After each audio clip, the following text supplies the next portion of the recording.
You mentioned about rolling, salting materialism and idolatry by having a Horcrux, like putting your soul into an object. So how does that change when suddenly Harry becomes the accidental Horcrux, and now you have that soul rather in a material possession in a person? Sorry. Okay. No, well, it's not an intentional Horcrux. And the answer is what Harry does. When Harry learns from Snape's memories, Professor Snape's memories, when he learns from Professor Snape's memories that he is a Horcrux, what is his decision? He realizes that he is something entirely unholy, that he's a person. The reason that the Dementors have always come to him is because he has two souls. And that one part of his soul is fallen and broken and evil. In fact, it's a part of his soul that it's a part of Voldemort's soul that was broken off after the murder of his parents. And so inside himself is death. And he has to die to that fragment of soul which is death within him. And that is the response to idolatry, is you must die to that. And so he walks into the forest assuming it's going to be his own death, to die to this part of himself which is dead, and which threatens the entire world.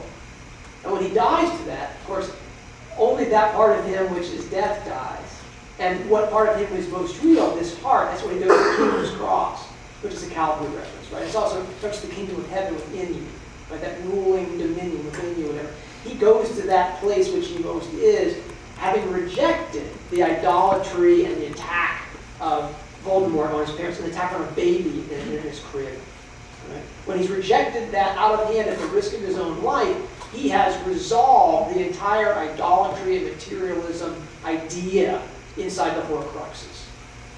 And the story is effectively over when he dies to himself at that point, because then it becomes only what's most real within him. Not too much? That's the fire hose version, okay?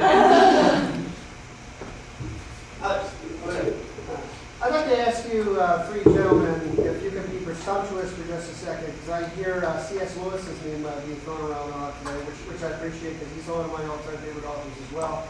If Lewis was living today and read the Harry Potter series, what do you think he would have gotten out of it, being C.S. Lewis, or maybe reviewing J.K. Rowling, or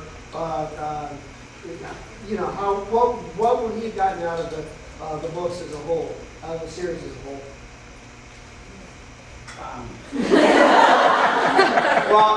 I can answer with one thing in particular.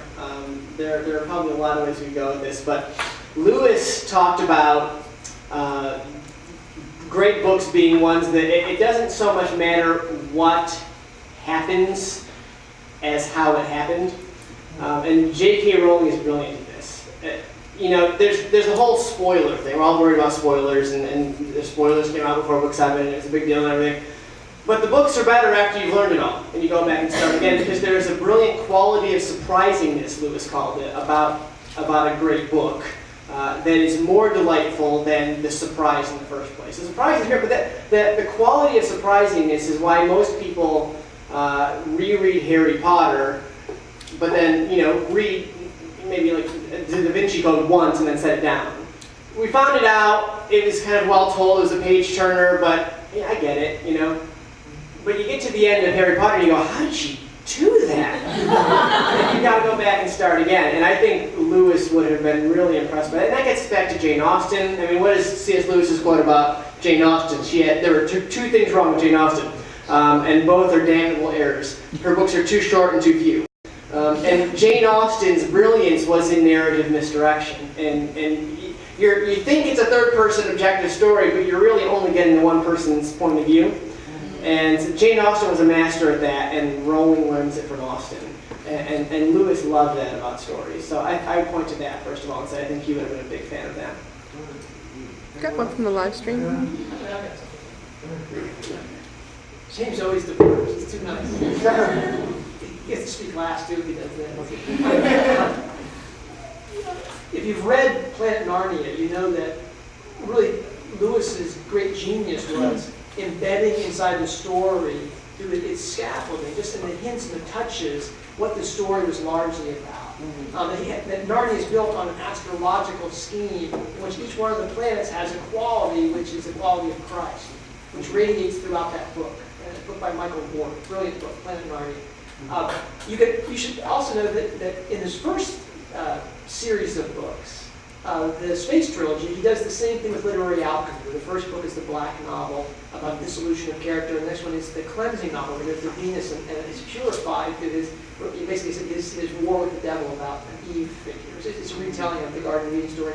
And then he comes back and they have this supernatural thriller, the Rebetto, in the last space novel. Now, I know that Lewis would have identified with what Rowling has done because she's writing on a literary alchemical scaffolding that I think she largely lives from. Shakespeare, certainly, Dickens' Tale of Two Cities is also an alchemical piece, and then the Space Trilogy. All right, so he would recognize in what she's done, in this sublime artistry, that she's pulled from the same tradition, largely a 17th century English tradition. Shakespeare, the metaphysical poets, etc., through Blake and Dickens and such, that she's drawn from that tradition and she's working these themes to deliver the big answers to the largest human questions.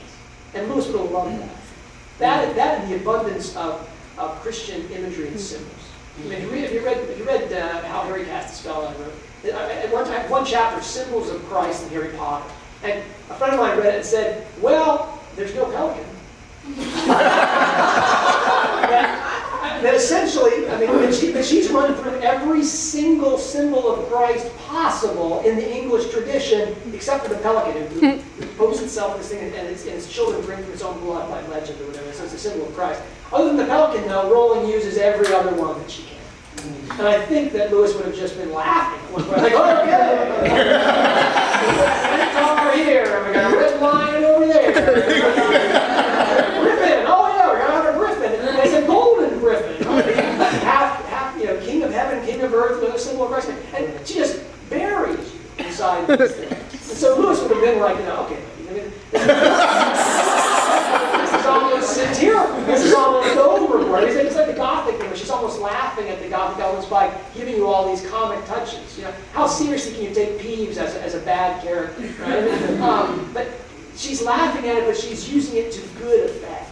Because ultimately, Harry doesn't rise from the dead in the presence of a symbol of Christ. The Deathly Hallows, he rises as a symbol of Christ. And I think Rowling would have, Lewis would have said that and said, masterful.